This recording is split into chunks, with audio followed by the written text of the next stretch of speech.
The views expressed on the Final Straw Radio do not necessarily reflect those of Asheville FM, Friends of Community Radio, or any of the affiliate radio stations airing the show. You're listening to WSFM-LP 103.3 FM in Asheville, North Carolina. This is The Final Straw, and I'm William Goodenough. The show can also be heard on KWTF in Bodega Bay, California, KOWA-LP in Olympia, Washington, and WCRS-LP in Columbus, Ohio. The show will later be archived at thefinalstrawradio.noblogs.org, and you can email us with questions or suggestions at thefinalstrawradio@riseup.net. Also, if you are interested in rebroadcasting any episode or segment of the show, you are free to do so. Just send us an email so we know you're out there. If you'd like, you can send us letters at The Final Straw, care of Asheville FM, 864 Haywood Road, Asheville, North Carolina, 28806. This show is brought to you by Firestorm Books and Coffee. Located at 610 Haywood Road, Firestorm Books and Coffee is a worker-owned cooperative in Asheville, specializing in offbeat, underground, and independent literature. You can find a sample of Firestorm's catalog of books and zines, plus a full calendar of events at their website, firestorm.coop. Last week actually, we spoke with Daniel McGowan. Daniel is from New York City, Queens actually, and talks about his start in activism with Earth First, his current views on his activities with the Earth Liberation Front, communication management units in the prison systems, prison gang structures, prisoner support, the Certain Days calendar designed by political prisoners, and more. You can find more about Certain Days at certaindays.org, and more about prisoner support work in New York City at nycabc.wordpress.com. If you're in New York City, check out the 2017 calendar release party this Saturday, November 12th, the Interference Archive at 1318th Street, Brooklyn at 7 p.m. Before the interview, here's just one brief announcement. As we reported last week, Kinetic Justice has been on hunger strike since October 21st to protest his transfer to Limestone Correctional Facility, which is a notoriously dangerous supermax facility located in Harvest, Alabama. Prison officials are currently denying him water, and his support network is fearing for his safety. You can help by calling with your demands today. Call the Alabama Department of Corrections and Alabama Governor Robert Bentley's office demanding 1. That Kinetic Justice be transferred from Limestone Correctional Facility, and 2. That Pastor Kenneth Glasgow of the Ordinary People's Society be allowed to visit him and assess his condition immediately. You can reach those two people, the Alabama Department of Corrections in Montgomery, Alabama, at area code 334-353-3883. Email them at webmaster@doc.alabama.gov. And Governor Robert Bentley can be found at 600 Dexter Avenue, Montgomery, Alabama, 36130. And you can call this gentleman at 334-242-7100. For more information about Kinetic Justice and his situation, you can visit the Free Alabama Movement at freealabamamovement.wordpress.com, and you can visit the Ordinary People's Society at theordinarypeoplesociety.org. But first, here are some words from anarchist prisoner Sean Swain. What you say, what you say, what you say, what? Like a Our potty training plays an essential role in the maintenance of hierarchy. I know it's kind of a no-brainer that we can't have engineers and doctors and nuclear physicists strolling around while leaking body waste the way that horses and cows just handle business on the go. So in that obvious way, hierarchy is dependent upon our potty training for keeping things orderly and maintaining clean floors and preventing slip and fall accidents that leave your shoes smelling terrible. But I'm not really talking about that. Sure, on an obvious level, the process of potty training is about toddlers seizing control of their bowels. But the process of our potty training is also about others seizing control of our minds. In the course of potty training, representatives of the hierarchical control system hijack our sense of ourselves, our identities, and set us on a lifelong path of deference and deferment, looking to others for answers instead of ourselves. Consider, prior to potty training, we're happy little savages running around and pooping in the proverbial bushes. By and large, we are perfectly content with who we are. We have no concept that we should be anything other than ourselves, that there is anything wrong with us. But at the point where we are introduced to potty training, we are simultaneously introduced to the idea that there is something wrong with us in the state we are in. Being happy little savages isn't good enough. We must modify ourselves in order to be worthy of others' acceptance. We are introduced to the idea that we should be ashamed of who we are, and if we fail to meet expectations. We encounter humiliation, which is used as a tool to alter our behavior. The shame and humiliation we experience are incredibly traumatic. I may have previously mentioned social science experiments, where college students were paid to eat and drink as much as they wanted, and were told they had only to urinate and defecate before exiting. Well, not until after they ate did they realize that there was no bathroom. They would have to go in their pants. What researchers learned was that most of those students couldn't do it. Many even risked serious medical harm or death, holding their bodily wastes. They would rather suffer serious pain and injury than soil their pants and go home. I think this speaks volumes to just how powerful the shame and humiliation of our potty training really is. In our adulthood, even years after we've lost all memory of the actual events, the trauma of potty training has so thoroughly altered us that we cannot bring ourselves to buck the potty training program, even to save our very lives. That's pretty powerful. Our senses of who we are, our very identities, are so tied to the larger program that we would rather die than fail to meet its expectations. We are so permanently traumatized and altered that we put the program even before our own survival. This being the case, our potty training didn't just provide us the tools for our own bowel control, which certainly comes in useful on occasion, like during high school dances when you're trying to impress your date. But it also hobbles us, alters us, convinces us that we only have value and worth if we become something useful for the larger program. It got us to meeting the demands of the system, to thinking of ourselves in relation to that system. We seek affirmation through conformity, validation through obedience, constantly deferring to others in order to get a sense of how we're doing. I would suggest that all of this is a consequence of that experience where we got transformed from happy little savages into swivelized and regimented subjects with our sphincters responsibly clenched. The process of our potty training changed our orientation to the world, to authority, to the program, and we're stuck that way for life. We're stuck in the habits of deference and deferment, attempting to improve and fix our brokenness, seeking to avoid shame and humiliation, struggling to meet the standards imposed on us by others, jumping eagerly through their hoops for others' affirmation. The trauma of our potty training is our initiation into hierarchy and domestication. We can only transcend it if we can acknowledge and confront it and come to grips with its implications. I'm not suggesting we lose control of our bowels, just everything else that came with it. This is anarchist prisoner Sean Swain from Warren Correctional in Lebanon, Ohio. If you're listening, you are the resistance.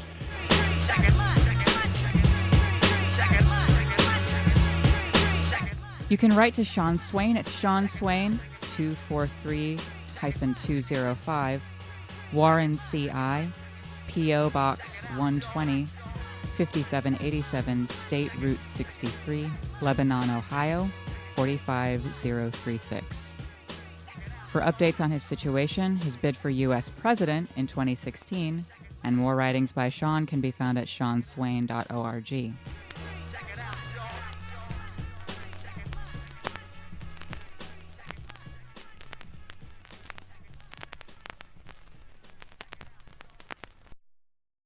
We're speaking with Daniel McGowan. Daniel is a longtime anarchist and ecological activist. He was swept up in 2006 in the FBI's Operation Backfire, a multi-agency sweep of radical ecological and animal rights activists. Daniel served 7 years for his role in 2 eco-actions claimed by the ELF, or the Earth Liberation Front. Daniel is now out of state custody and still an activist. Thanks a lot for taking time to have this chat, Daniel. Oh, thank you for having me. I appreciate it. Would you care to talk a bit about what got you involved in anarchism and in activism? Sure. Well, I grew up in New York City, actually Queens, and I had it was about 1996. I had just gotten back from a trip to Southeast Asia. I had graduated college and spent a little bit of time in Thailand and Southeast Asia. And while I was there, I ran into human rights activists that were talking to me about issues going on in Southeast Asia at the confluence of sort of the logging industry and refugees, people from the hill tribes of Burma and Thailand that were essentially displaced due to the logging that was being promoted by the dictatorship that had just recently taken over in Burma. And so I had been exposed to this idea of like human rights and sort of people promoting the idea and as well as sort of the intersectional aspects of like working with people and the environment at the same time. And so I had intentions of, I think at the time, if I recall, going into academia. I didn't really know what I wanted to do with myself. And so it was really interesting to meet people that were doing good work and trying to, find a way in this world and, to fight oppression and things like that.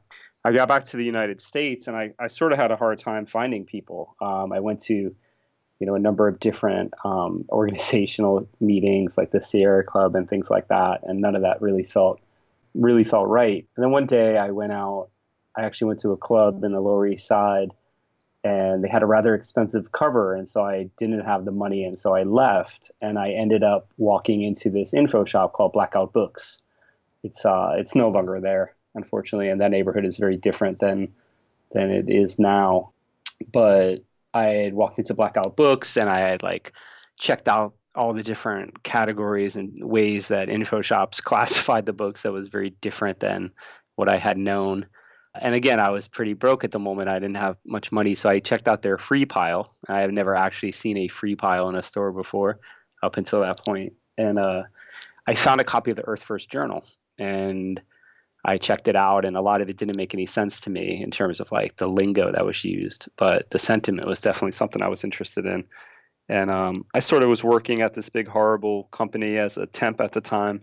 But I ran into this woman who was receiving or asking people to sign a petition about, I believe it was spay and neuter of animals, of pets. And she had said, from talking to me for like 2 minutes, she had ascertained that maybe the Sierra Club and different groups like that were not really my cup of tea. But she reinforced this idea that I should, check out the local Earth First group, which happened to meet at a club called Wetlands. It was actually a club started by a guy named Larry Block from Vermont that had the purpose of channeling their profits into running activist campaigns.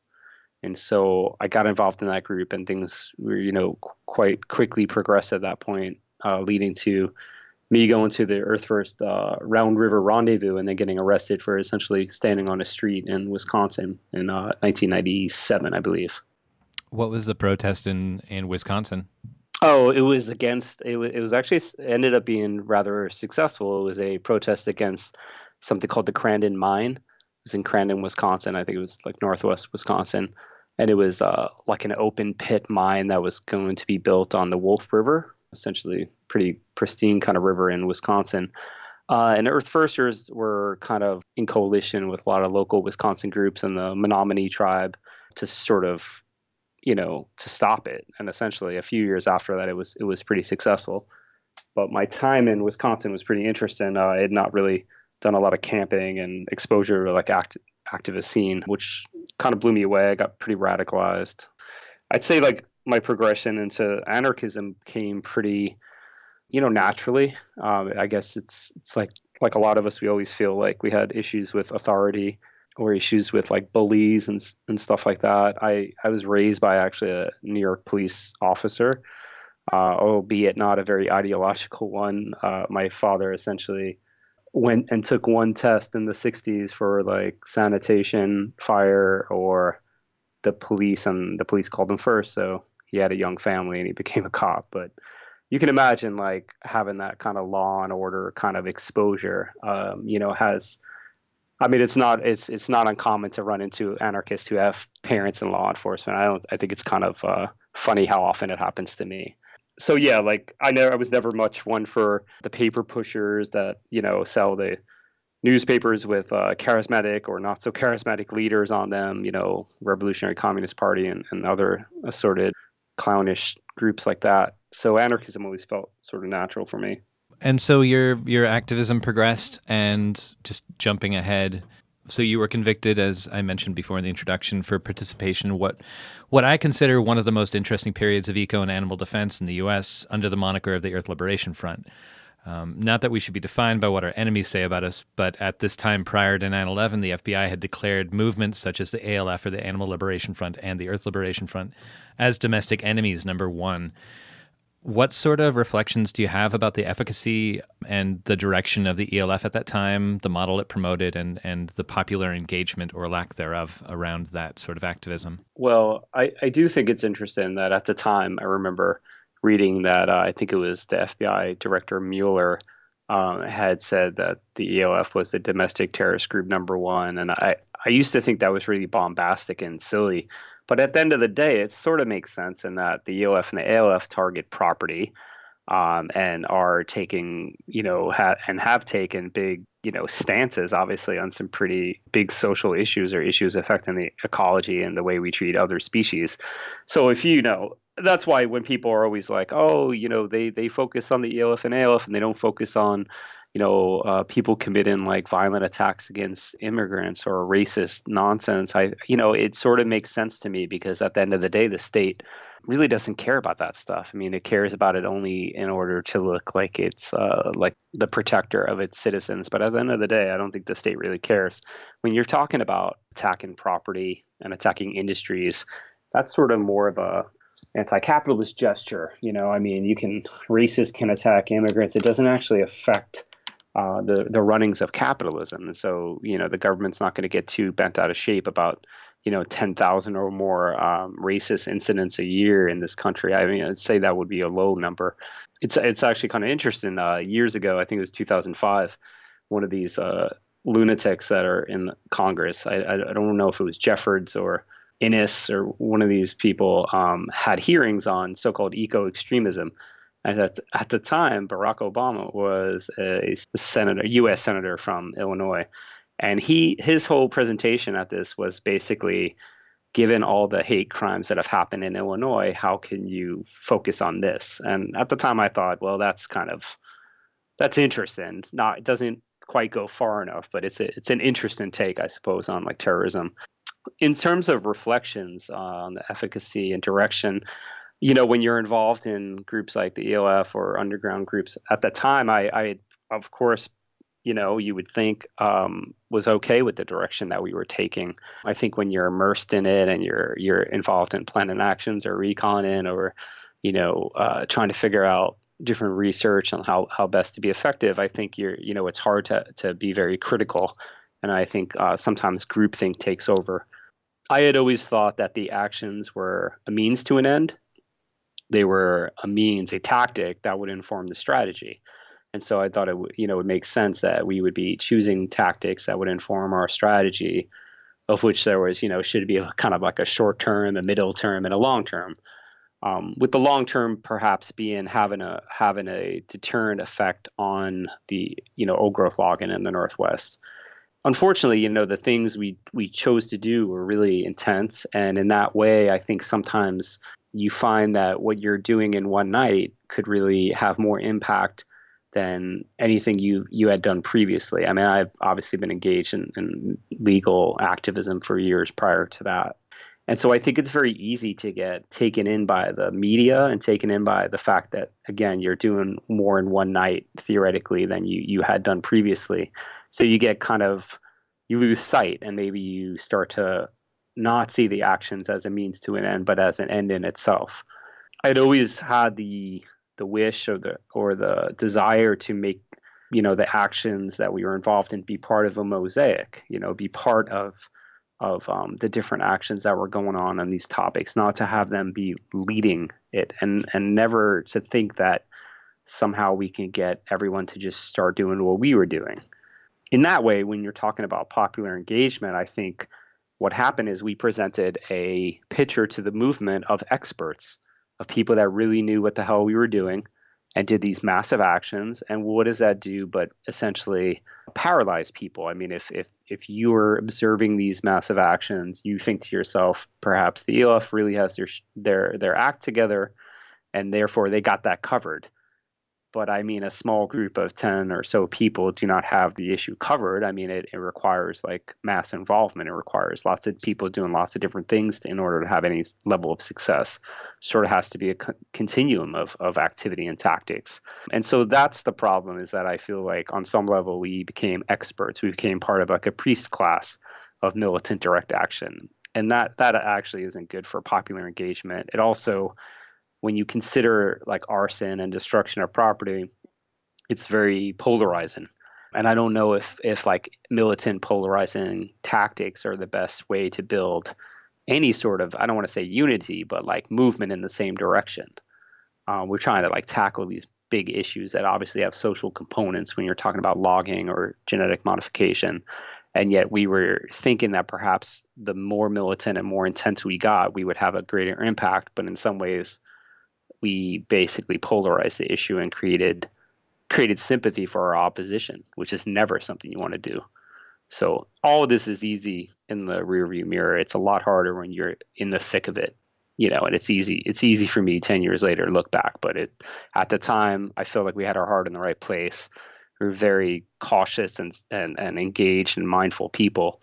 And so I have no regret about what we did in that way. I'm certainly relieved that we did not hurt ourselves or anyone else. That was never the goal, obviously. But I mean, that's been stated many times, of course. And that comes out in the wash too, despite the rhetoric of the state and capitalist enterprises. But that's kind of interesting to hear you say that about the lack of engagement publicly, because I'd imagine that while there was the family or whatever, like the small group of people that were active, which was pretty obscured by privacy, like people on the outside not necessarily knowing that it was just one group of people that was hitting all these different places around the country.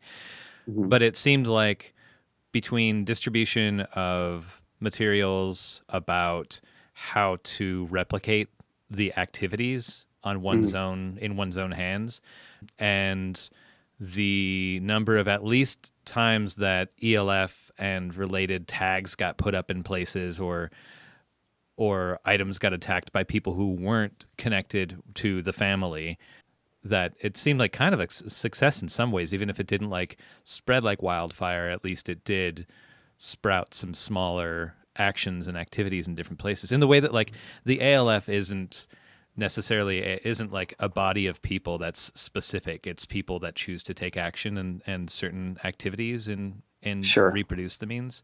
So I'm just kind of surprised to hear that. Oh.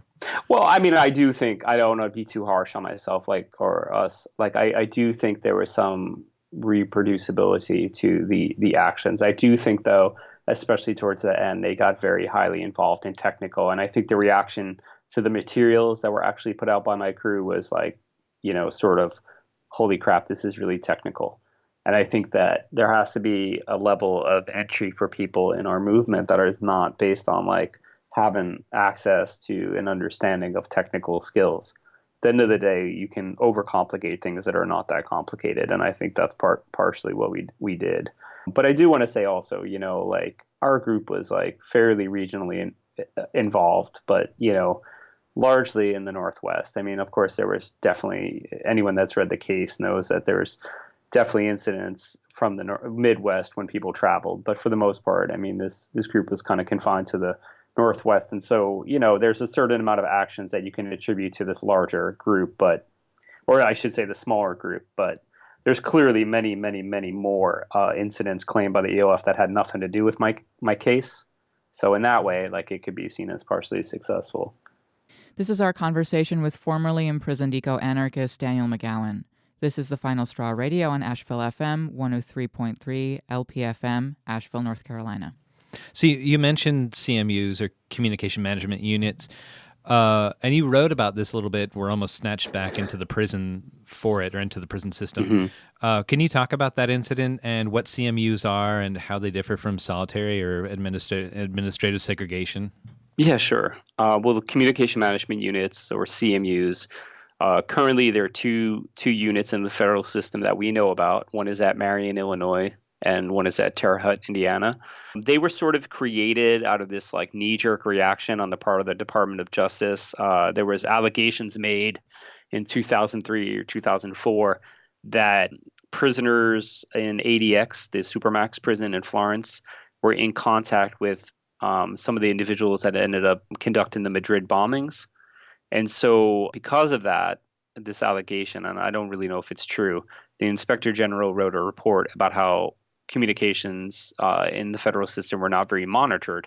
And so the Bureau of Prisons put forth a policy called Limited Communication for Terrorist Inmates. They put forth that policy in the Federal Registry, the Code of Federal Regulations, and they sought public comment. So of course the public comment ended up being unanimously against it. It was just thousands of letters, put forth by, people like the Center for the Constitutional Rights and ACLU, saying that basically having these intense conditions for people that are convicted of terrorist crimes is really punitive. And so the BOP took that back and they didn't do anything for another year. And then what they did is they opened up the communication management unit at Terre Haute in the old death row building. In fact, after the U.S. government killed Timothy McVeigh, they moved their death row to a different unit. And so the D unit in Terre Haute at the medium prison was just unused and left to basically just rot. And apparently when they opened up the CMU, the first batch of people that got there were just stunned at the fact that there were puddles in there and rats and rodents and tar slipping down the walls and such. It sounded like it was just kept, unheated and unused for a couple of years. So what they did is essentially, because they got slammed so hard at putting forth the public comment on this communication policy, they just created pretty much illegally. This is under Bush and Gonzalez, but continued under Obama and Holder and Lynch. They just basically opened this unit and just put mostly people with terrorism crimes in it. And when I say terrorism crimes, some of that includes people who basically worked for charities that worked with the United Nations and USAID. And then suddenly the Bush administration decided that those people were aiding Hamas. And you have a whole bunch of people that are in federal prison for essentially running charities that did things like buy soccer balls and blankets for children in Gaza, specifically referring to the Holy Land Foundation case. But there's others like that. And so these are the people that essentially were put in the CMU. The Washington Post called it the junior varsity squad of terrorist prisoners in the United States, which I thought was a fascinating way of describing it. So I ended up, I passed through the federal prison system on the way to Sandstone. I was on the bus, I was on the plane, what they call Con Air. I saw the Terre Haute CMU. I saw the men standing at the gate as we were coming in. I asked the bus driver, which inexplicably is a man with a hook, an amputee with a hook that drives prisoners around the system. And he told us that that was the terrorist unit. And I thought to myself that I really lucked out that, somehow I ended up at Sandstone despite the fact that I had the terrorism enhancement. And, lo and behold, 9 months later, I get called down to the mailroom and thinking that I owed postage. I have a book of stamps in my hands to give to the cop for my books. And invariably, I'm given two empty boxes, and told I need to put all my possessions in there and come back in 20 minutes, which I did. And I got put in the SHU for the night, the secure housing unit. And the next day I'm on the way to Marion. And so I was essentially one of the first batch of people that got sent to the second CMU, the one that's at Marion prison, which used to be the Supermax before Florence was open in the mid-90s. I spent 26 months at the CMU at Marion. I filed a lawsuit in 2010 with the help of the Center for Constitutional Rights, as well as some of my fellow residents of the CMU. Yassine Aref, and the mom from Albany that was entrapped, and a man named Kifa Jayusi, who was one of the people that did fundraising and for essentially Muslim charities that was then given material aid to support terrorism charges. So we filed this lawsuit in 2010. About a few months later, I got moved to general population at Marion. Everything was going well until I found out that a website, I believe it was publicintelligence.net, had received either hacked or leaked documents about the CMU. I had asked my wife at the time to show my lawyers these documents and see if I can have them. And if I can have them, my lawyer could send them in. this is sort of something I did many times, is just have my lawyer assess whether or not it was okay for me to receive documents. At that point, they said that I was trying to circumvent the mail monitoring, and they put me in the shoe, and I was on a bus the next day, specially driven from Marion, Illinois to Terre Haute, Indiana. And I did 22 more months at the CMU before I was released to the halfway house in December 2012. So, but in terms of the CMUs, they're sort of a novel thing. In the federal system, you have minimums, lows, mediums, and highs. And then you have one supermax that has 430 prisoners in it. That's the people that are locked down 23 hours a day. You also have special management units in Lewisburg. In fact, there was a really great article published today in the Marshall Project that talks about a man that was held, that essentially was handcuffed for 28 days because he refused to sell in with an individual who had very, very obvious and clear mental health issues at the special management unit at Lewisburg. It's fascinating. And by selling, you mean like getting into the cell and like moving in with someone who might be dangerous to them. Exactly. So the special management unit is essentially the BOP's attempt to conduct so-called gang rehabilitation. So it's essentially like a tiny cell, at most 6x9, but more than likely 4x8, which you can imagine two grown males in there is horrible. And they'll take a blood and a crip or a gangster disciple and a blood and put them in there. And then basically, it's barbaric because, what are people going to do? Either they're going to fight to the death, presumably stabbing each other, or they're going to just, have to drop out of their gang because there's consequences for not attacking enemies of your gang.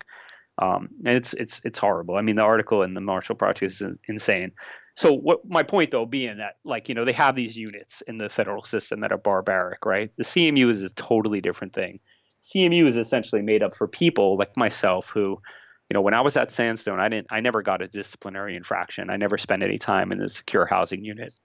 What I did do though was I was working on a master's degree with Antioch University. I had professors and instructors that I had worked with to develop syllabi for a sociology degree. And part of that sociology degree was looking critically at the work that I was doing, at the work that I had done, and sort of looking at the environmental resistance movements through a sociological lens. So of course I'm using the computers at the education department at Marion at Sandstone, and this is what part of the reason why they freaked out. They thought I was, either promoting crime or, maybe I wasn't being critical enough about things I was involved in. I don't actually think they read anything. I think they literally just saw ELF and they freaked out. And so when they were opening up this terrorist unit, so to speak, they needed some people that weren't Muslim that had the terrorism enhancement. And I totally fit that myself, and people like Andy Stepanian, who had an animal rights free speech case, the Shack case. They put in a former member of the Brotherhood, a Nazi who had been in for 30 years with, relatively few incident reports. They put in sovereign citizens, one of these sort of insane people who are, have a lot of obsessions with either getting rich quick or getting out of prison and putting quadrillion-dollar liens on federal judges, that sort of stuff, usually rooted in some form of white supremacist ideology, but not always. You got to admit that sometimes some of that, the lien stuff, I think is pretty hilarious. I mean, it's pretty hilarious. I don't actually understand how a person is able to put, when they would tell me and show me the paperwork, I was like, I don't even know how to say that number. And they'd be like, oh, quadrillion, bazillion. And I was literally unsure whether or not they were lying or not, but it had so many zeros. And so you can imagine they put a lien on a judge, and then a judge goes to buy something from Home Depot and they're like, no, I'm sorry, your credit's denied. It's just shocking. But, they're sort of but they're Nazis, which sucks. So, they're mostly racist, but then you have a large amount of them that are black folks from the Moorish Science Temple or whatnot. And so it's a weird element of confluence of white supremacist language and black nationalism in a way. It's usually a little wacky, and they're never, they do things like try to intervene on lawsuits. So we had a lawsuit and they tried to intervene, and it totally slowed down our whole process. We obviously wanted to sue about the conditions. We didn't want to sue about the way the flag was hanging or Title 18 or marine law or any other kind of kooky stuff that they talk about. And so, I was in the CMU. Basically, we used to joke I was a two-time, CMU person. We used to make fun of the people that ended up getting out and then get put back in the CMU. I was essentially put back as an example, like, to break me off. I actually didn't try to circumvent the mail monitoring, but there's no way to really reasonably explain to the BOP that you're not trying to do this. So it's different from solitary or ADSEG because when you're in transit, you're in what's called administrative segregation. It's essentially segregation, but not for disciplinary reasons, although the conditions are exactly the same. You're stuck in a 6x9 cell for 23 hours minimally a day. They might come to your cell at 4 o'clock to do recreation. If you're awake and on your feet, maybe you can get an hour of recreation, which is essentially like a big cage, and it's freezing, of course. And so administrative segregation is pretty harsh. Disciplinary segregation is pretty much the same, except you're in there usually on a sanction. So you might get, let's say there's an incident, you might get put in administrative segregation while the internal police at the prison are actually investigating. And then one day you just magically, you go to the board, you get found guilty, and they give you 30 days in the shoe. And so then suddenly you're at disciplinary segregation, and maybe they don't let you have your radio, or maybe you can only have one book instead of 5. I'm not really sure. But all those things are essentially like cell-based living, At the CMU, you're stuck in the unit with all the people in the unit. You never really ever leave the unit unless they lock down the whole prison, but you're not in your cell. You're essentially just making your way. You do recreation, healthcare, religious services. Everything is in one place. Education. So it's very stifling. The tedium of the CMU is very tough to deal with, and you have to devise ways to, essentially do your time in a way that's productive, and not just like staring at the soap operas and whatnot, which some people do. Can you talk a little bit more about, like, you had gotten out, you were in a halfway house, and when you published an article on the CMU, right? Okay, yeah. So I was at the halfway house, and when you're at a halfway house, you're essentially still in custody. They just call it community custody. So all the rules of the BOP still apply to you.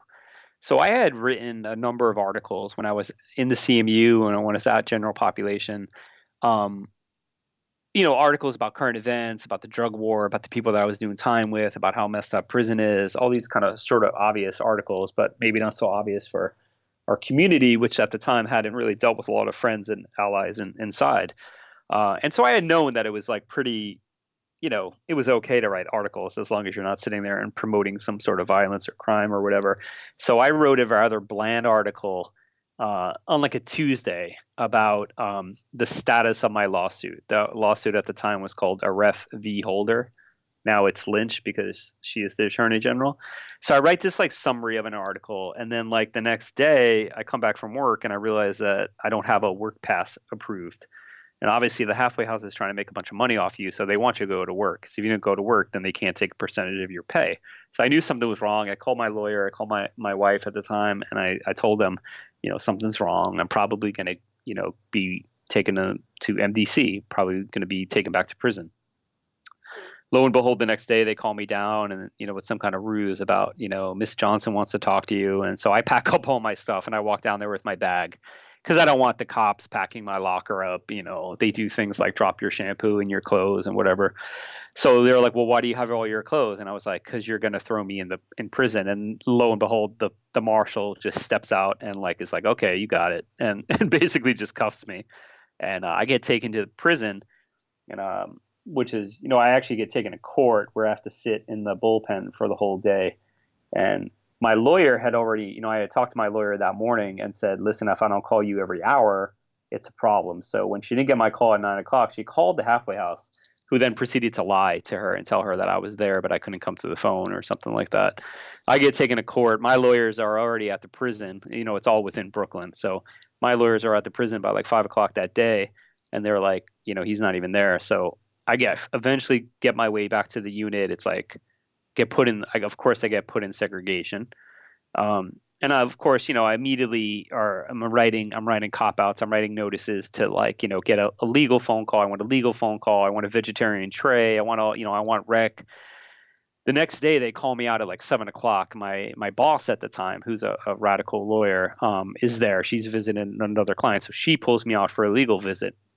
And when I look at my door, it says no rec, cell alone, no communication, no, they essentially, because I had come from the CMU, they were going to treat me on communication restriction, which is really just totally illegal, but they do whatever they want, especially when you're in the SHU, since you don't have any means to do anything about it. I mean, you're completely dependent upon them for everything, right? So I go to legal and I visit with my boss, and I'm sitting there in the orange jumpsuit, and she's making fun of how pale I look with the orange, and I'm just like, this is not funny, because I'm thinking I have to go back to prison for another 4 months until my sentence ends.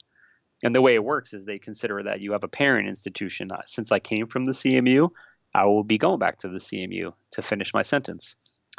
And then lo and behold, my lawyers on my civil case show up, and they come in and they tell me, hey, listen, you're going home soon. And I was like, what do you mean I'm going home? And they're like, no, we talked to opposing counsel, and this was a mistake. And I'm like, I'll believe it when I see it. And then like 20 minutes later, this lawyer from the BOP comes and he shoves a furlough paperwork through the door.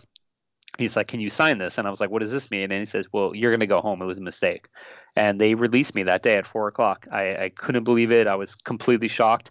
And I thought to myself, like, how lucky I was, because if I didn't have lawyers like that, if I didn't have the presence of mind to know that something was up, I would just be stuck at MDC for the remainder of my sentence, or maybe they would have found me guilty of this infraction and they would have sent me back to Terre Haute, and then I would have had to make my way from Indiana, back home, and it would have been a tremendous, problem. I had a job, I had I had rent, I had all these things going on, and we filed suit about that actually.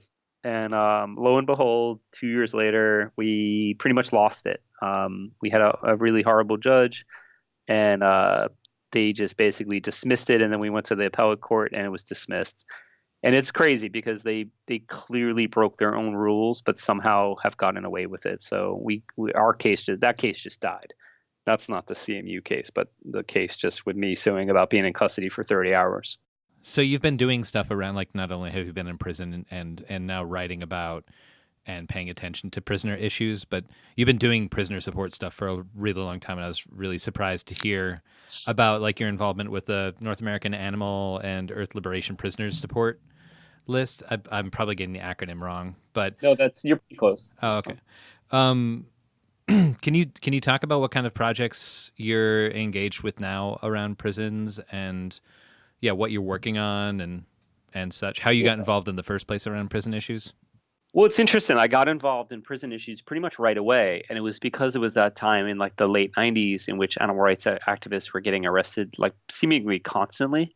I always joke with my old friends that if we saw anything, we'd want to lock our necks to it. It was like this era of like civil disobedience. Like people used to get arrested in New York at fur stores or at medical labs. I mean, there was campaigns against NYU for what they were doing with chimpanzees at the time. There were campaigns against, these fake sanctuaries. There were campaigns against fur stores. I mean, it was really intense. So I was introduced, I sort of got radicalized at this time. The other thing is the first meeting I ever went to at Wetlands was an animal rights. It was called the Animal Rights Action Team meeting. And, they were writing people in prison. Like the first meeting I went to, there was someone doing time, an animal rights activist, doing some time for some pretty inspiring stuff, and was a good writer. And so people were really inspired by that. And I started writing this individual and then got involved in their support campaign pretty easily, pretty fast too. The other thing, I think the first thing I noticed is when I walked into Wetlands, they were writing letters and they were being, of course I was a new person, so they had to be completely unfriendly and like suspicious of me right away. And so I was like, well, who are you writing? And they were like, oh, we're writing Paul Watson. And I was like, who's Paul Watson? I had no idea who any of these people were. And they're like, oh, he's he's the head of Sea Shepherd. And I'm thinking to myself, here we go. Like, okay, who's Sea Shepherd? And they were writing letters because Paul Watson at the time was being held in Norway or Iceland or somewhere in custody, and they were going to like extradite him or prosecute him for like interfering with whaling efforts. And the way that everyone introduced me to these topics was it was so second nature. Like, yeah, we're doing prisoner support, of course, because, have you heard about Mumia Abu-Jamal? Or, this was the late 90s was a period of time where there was significant, much more in my mind, activity around Mumia and Leonard Peltier and people like that. Plus just a lot of like animal rights activists going in on short periods of time. So I got introduced to this right away. I'd always kind of been doing prisoner support. Initially, I worked with the Direct Action Defense Fund, which was the group for this prisoner at the time. And then when I went out west, I had friends that had been indicted on some stuff, some cases, animal rights case in Santa Cruz. And then obviously Jeff Fleur's free. He got indicted in 2000. And so the North American Earth Liberation Prisoner Support Network was started by myself and a few other people in Eugene that wanted to have a name for the sort of eco and animal rights prisoner support that we were doing. At that point, Jericho had existed for a year or two. The Anarchist Black Cross Federation started in 1996, but they were very intensely focused on what they call class war prisoners. Class like sort of the black nationalists and white anti-imperialists, at the time the Puerto Rican political prisoners. And so there wasn't much room for the animal rights and eco people. And so we thought they legitimately needed support no matter what you call them. So we started that group. We did a number of different newsletters and such, as well as local support. What I'm doing now, I work on a number of different prisoner things. I'm not going to talk about all of them. But the main thing that I'm working on right now is the Certain Days Freedom for Political Prisoners calendar. It is a wall calendar, which maybe in 2016 or 17 is becoming sort of antiquated, but we're keeping at it. We're going to continue to do it. The calendar is in its 16th year. It's a joint fundraising and educational project between a few different people in Canada and myself, as well as 3 political prisoners that are held at upstate in New York State. It's David Gilbert, Robert Seth Hayes, and Herman Bell. So Herman suggested this project in 2000, and the process in the project has been sort of shaped by all of us working together over the years. All the different members of the collective are involved in like day-to-day organizing work, other than the calendar, on issues like refugee and immigrant solidarity, to community media, to prisoner justice. The calendar, like I said, it's in its 16th year. It is a beautiful piece of work. I worked on it this year. I worked on content and getting art. And obviously there's 12 major pieces of art in the calendar. We have a fairly significant involvement of art and writings from prisoners like David Gilbert, Mumia Abu-Jamal, Marius Mason, Kevin Rashid Johnson, Leonard Peltier, Oscar Lopez Rivera, Alvaro Hernandez. There's also just like some really great art by outside artists like Emory Douglas from the Black Panther Party, Sophia Dawson. There's great articles by Chris Dixon and Capital Area Against Mass Incarceration, and the Termite Collective, which is an inside-outside collective in Montreal. And essentially, the calendar, it's educational. I mean, it's essentially, the dates are really good. There's like great moments in history on almost every date in the calendar, plus some room for you to use it as a practical wall calendar. But it also exists as a fundraiser. This year, it's a fundraiser for 3 different groups, one of which is a New York State group called RAP, which stands for Release Aging People in Prison. They're essentially the group that is mostly made up of formerly incarcerated people that are helping to sort of turn the tide on how New Yorkers are thinking about its massive and aging prison population of 54,000 people. It also funds a group called Adamir, which is a prisoner supporting human rights association in Palestine. And this year, our new beneficiary is a group called the Eunice Stoughton Camp, which is a homestead, an occupation created with the authority of the traditional chiefs of the Eunice Stoughton people in Canada, essentially occupying space in Canada and stopping development. I'm really happy about how it came out this year. Obviously, you've seen it burst, but the art is really amazing. People can order it from certaindays.org. We essentially have ways where you could buy, up to 9 copies from one distributor. But if you have an organization that you work with, you can buy bulk copies, which essentially means you buy like 10 for $8 each, and then you sell them for $12 and you keep the difference. And so you have groups that do that, like Support Marius Mason's group bought a bunch of calendars and they're selling them and using them as like gifts for like online fundraisers.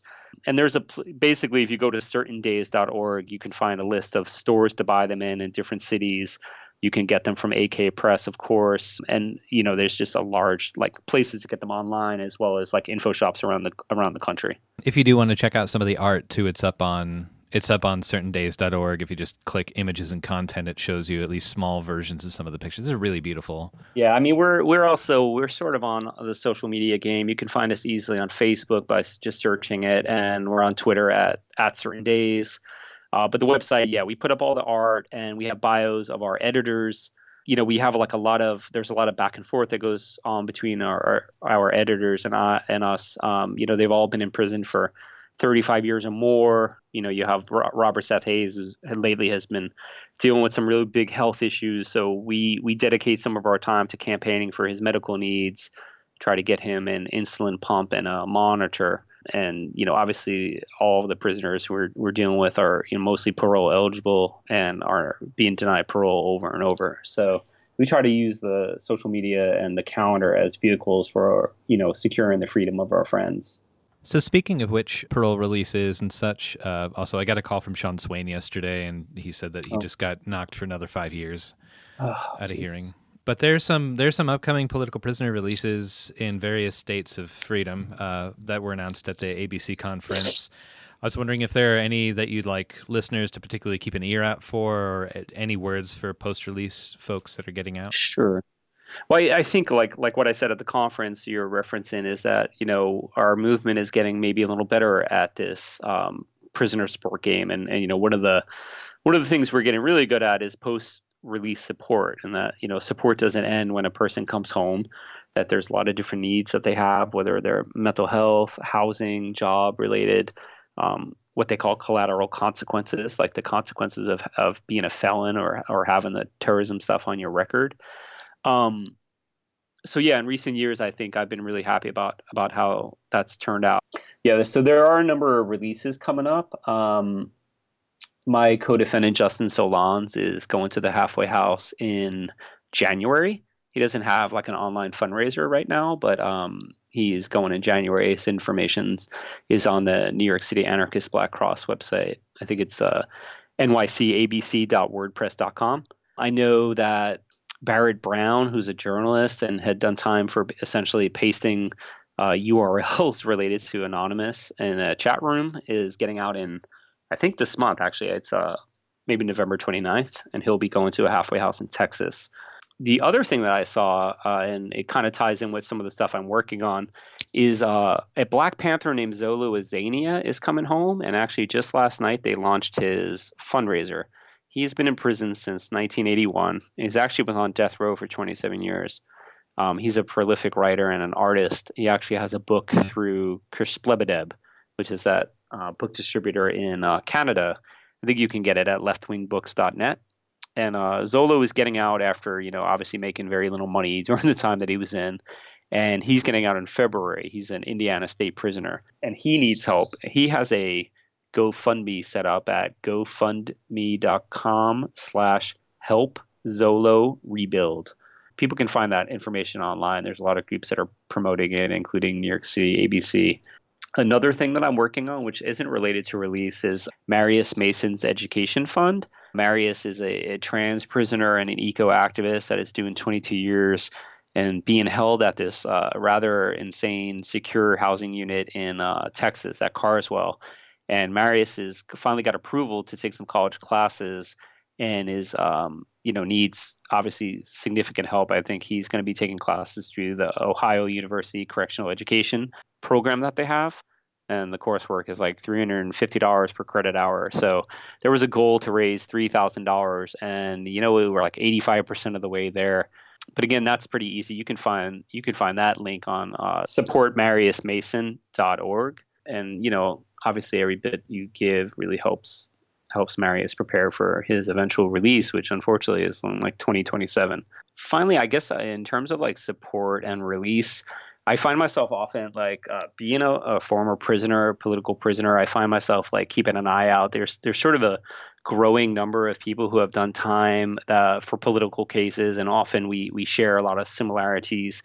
It's not just our co-defendants or my co-defendants, but it's people that have been in at various times. And I tend to see these people at conferences and gatherings and such. And so, recently I became aware of a situation. I'm not sure if you guys know about the Ohio 7 or the United Freedom Front, but these are people that did time. And in fact, two individuals, Tom Manning and Jan Lehman, are still doing time in the federal system.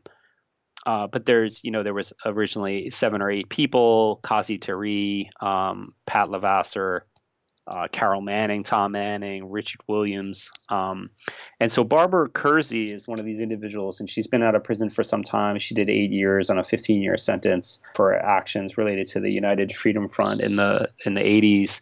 And she has been diagnosed with a pretty aggressive form of cancer. And so people are this week setting up a GoFundMe to help her basically pay her bills while she's getting treatment. And so we find ourselves like with a lot of our elders and our heroes and sheroes getting older, a lot of that comes, there's a lot of health concerns, not just for the incarcerated people, but also our former political prisoners and former prisoners that have gotten out. And it's come up, obviously there's a case of Rita Bowe Brown and Ed Mead from the George Jackson Brigade. They also were recently struggling with some pretty serious health difficulties.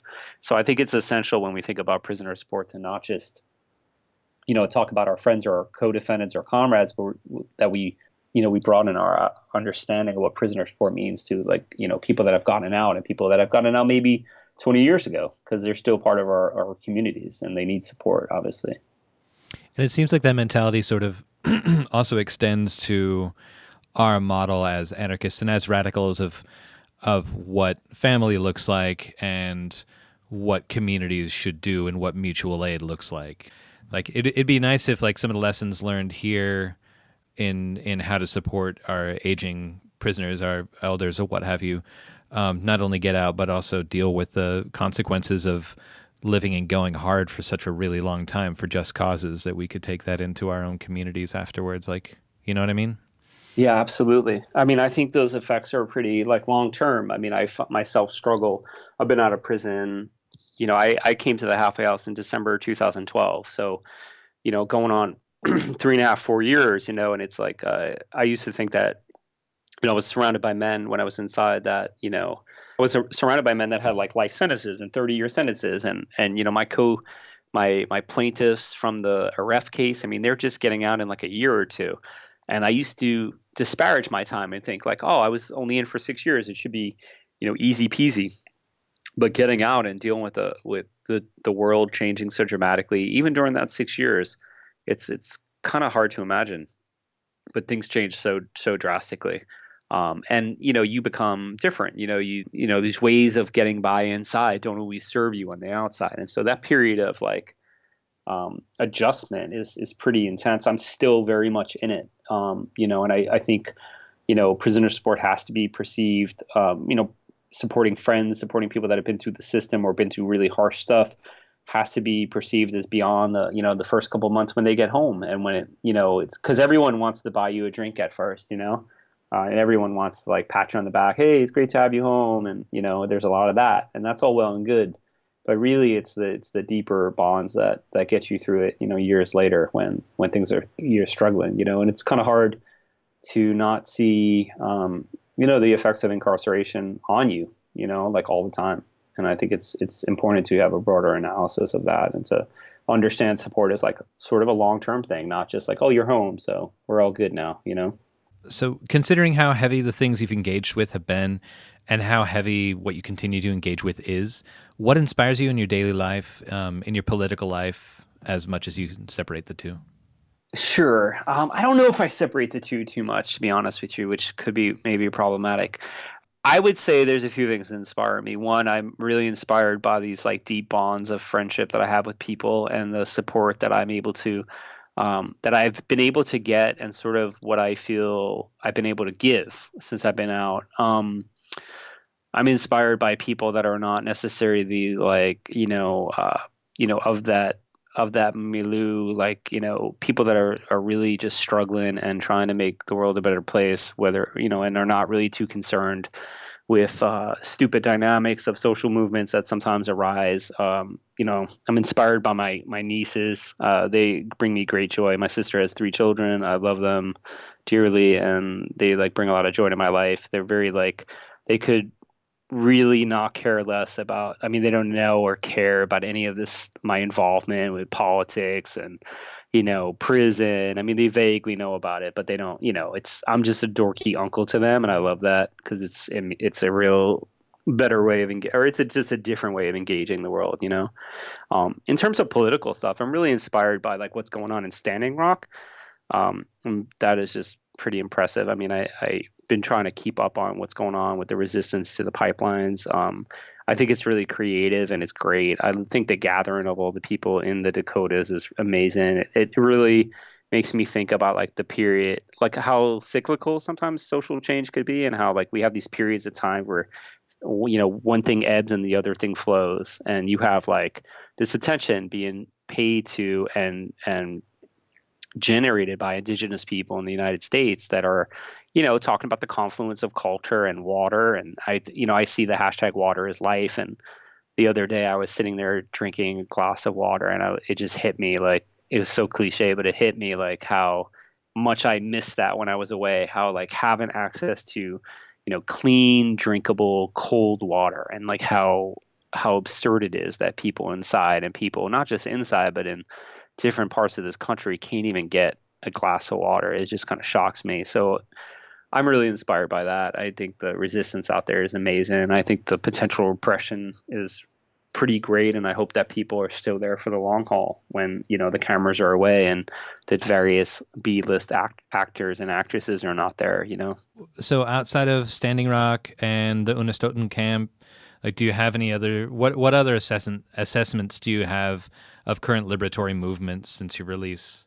Well, one thing I think is really interesting. I mean, obviously, like I've been politically engaged for close to 20 years at this point, and one thing that's fascinating to me, and I always harp on people about, is we can't take for granted this we have like the pendulum swings, and I don't think you can look at society as like it's so obvious as like there's this very clear-cut pendulum, but we have a moment right now, and that moment was created by generations of people pushing back, people on the inside and people on the outside.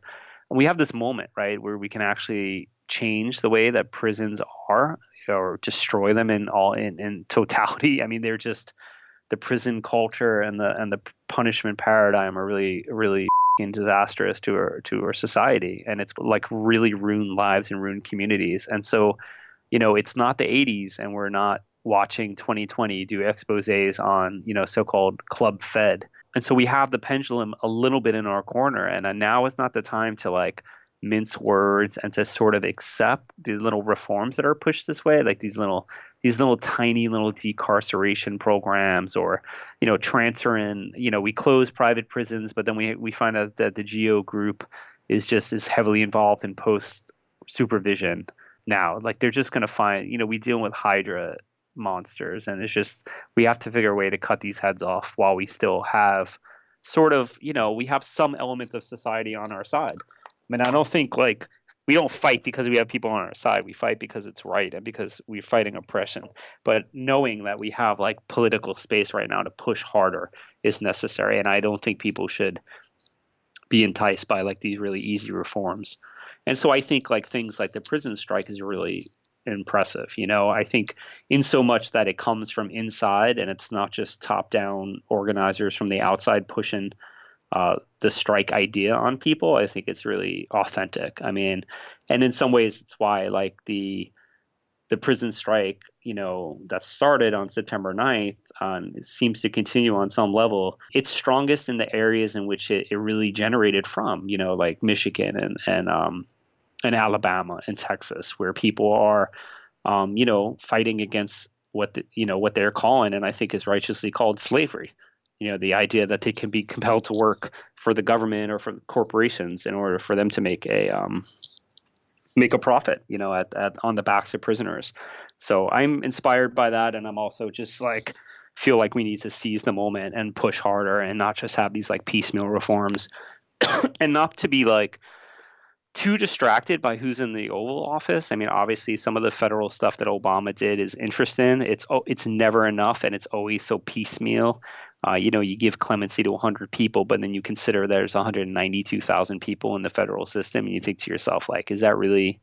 I mean, yeah, 111 people. If 111 people in your life had something happen to it, that'd be pretty amazing.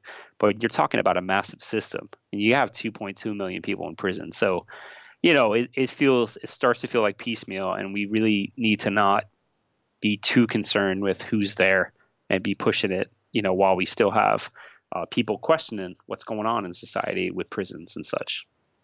Daniel, thank you so much for taking the time to have this chat and really appreciate your thoughts. It was great to meet you, and I look forward to working with you in the future. Oh, I really appreciate you for having me on. Thank you so much. That was our interview with Daniel McGowan, and this is The Final Straw. I'm William Goodenough. Thanks for listening.